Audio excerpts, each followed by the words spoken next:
Okay, so let's go through a walkthrough of the entire kit. It really starts to kind of creep up on you, surprisingly, how much there goes into it. So again, there's variations by virtue of what activity it is that you're doing in the Ultimate Streetcar Challenge. This is the full kit and then some to be able to actually go out on the road course, in my case, Road America. So let's maybe, I don't know if we'll actually go from top to bottom, but we'll kind of attempt to do that. I've had a number of helmets, all motorcycle related as of late, and none of those qualify. Motorcycle helmets are not spec'd out at the same level as racing helmets. I'm sure there's a variety of reasons. The one that I'm particularly aware of is that DOT certified motorcycle helmets are not fireproof. This is a Bell M8, and it's really pretty nice. They have a carbon version of this, which is actually quite a bit more expensive, but not all that much lighter, which I was really surprised and pleasantly surprised to hear. So I could save a few dollars on it. It's got a Nomex flame-proof interior. It's got a very nice design in that. I was able to, off the shelf, so to speak, comfortably fit this, but you can get different pads in here if they don't fit your face. Well, I have a big head, but kind of a narrow face, so I was real happy with the size of this. A lot of times, at least with motorcycle helmets, I have a difficult time. So the fireproof is really kind of the main thing about it. It's got a lot of other specs and bells and whistles with regard to it. It has vents for defogging. Also, the specs are such that you can't wear an open face helmet even if you have an enclosed car. So that's one of the key things with the rules. And also, as I mentioned, with regard to neck restraints, this helmet, some helmets you have to drill. This is a very affordable helmet. You can spend $5,000 on a helmet. I did not. You can take a look. I'll put North Star's link to their website. You can talk to the guys, and if you're in the Chicago area, go visit them or look at them online. They very kindly, while I waited, installed this clip in here. You can do it yourself too if you wish, but it'll fit up nicely with the neck harness that you'll see in just a second. Oh, and also a little neat factoid, Kevlar neck strap. Kevlar is always going to be, neck strap that is Kevlar is always going to be in yellow.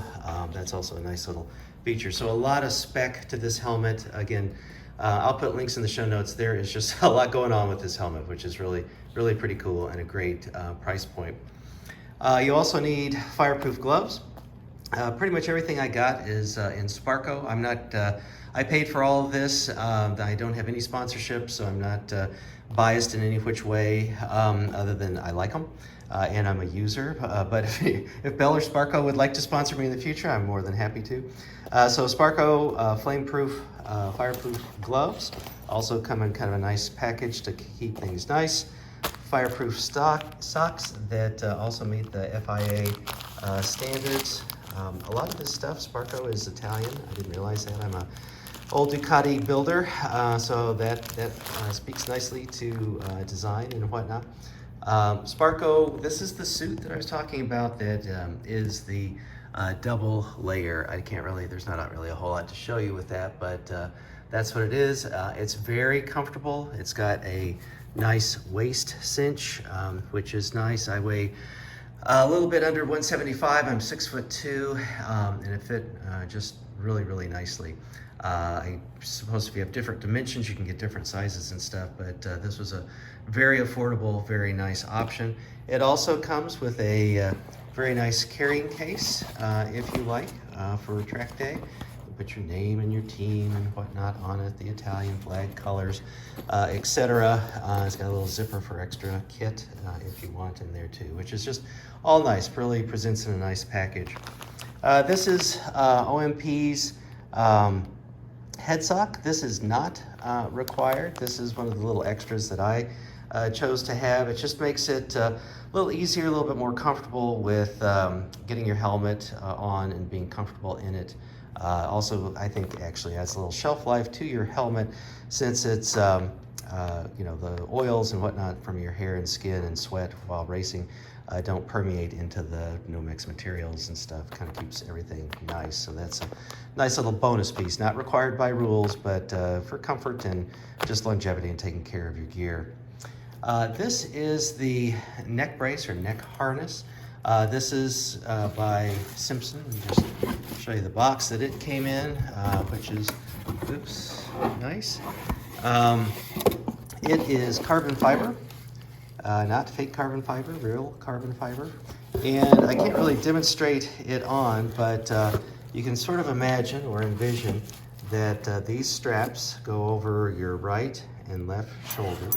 This then is at your back, and then these loop hooks, which I think you've got good fidelity in this video to be able to see that detail. These then clip in to these in the back that I showed you. They just sort of like snap on and snap off, so that your head, and you can see if I approve, your head and neck and back and spine get a little bit more of a rigidity, or act as a unit together.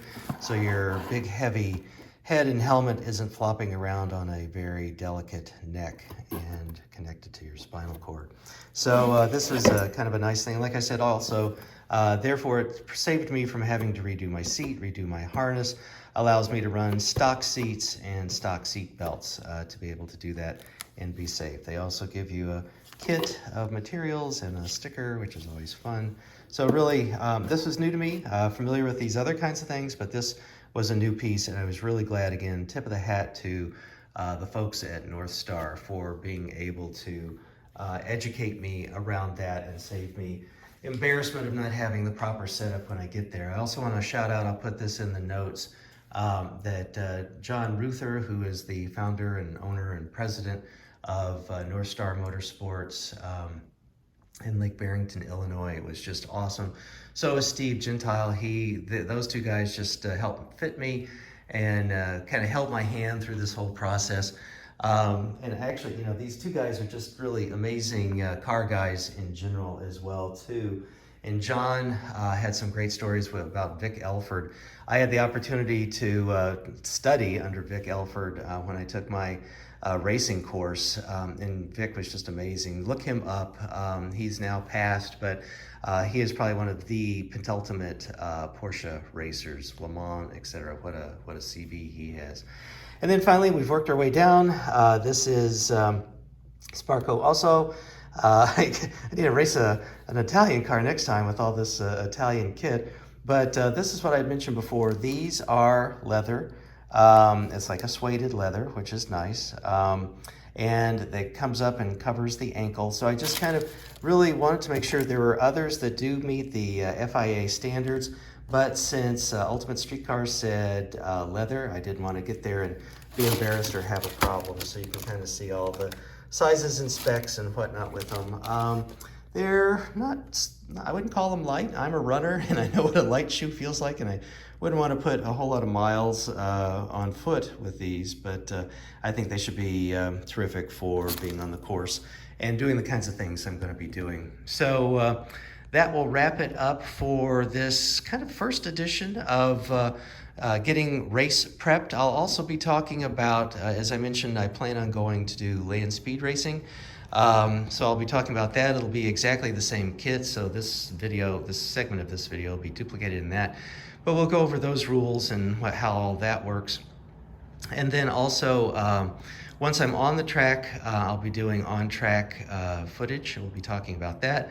And I'll be talking about, this is the prep for me, I'll be talking about the prep for the car, some of the racing pieces that come separately with the car, about getting those installed, about the downloadable PDF from General Motors, about prepping your car, fluids, and all sorts of things with that. We'll do a deep dive into that and demystify that. So this is exciting. Right where I'm at now, it's pretty snowy and cold, but it's nice to get all this stuff together now, so when the weather does get better and I can start getting out, that I know that everything's all safe and ready for the roads. So drive safe. I hope you enjoyed this video. If so, please subscribe, share it with your friends, like it, and there'll be more coming your way, even though for me right now, when I'm shooting this, it's wintertime, but this is the time to get things in order and organized and learn and register and prep. Thanks, drive safe, race safe.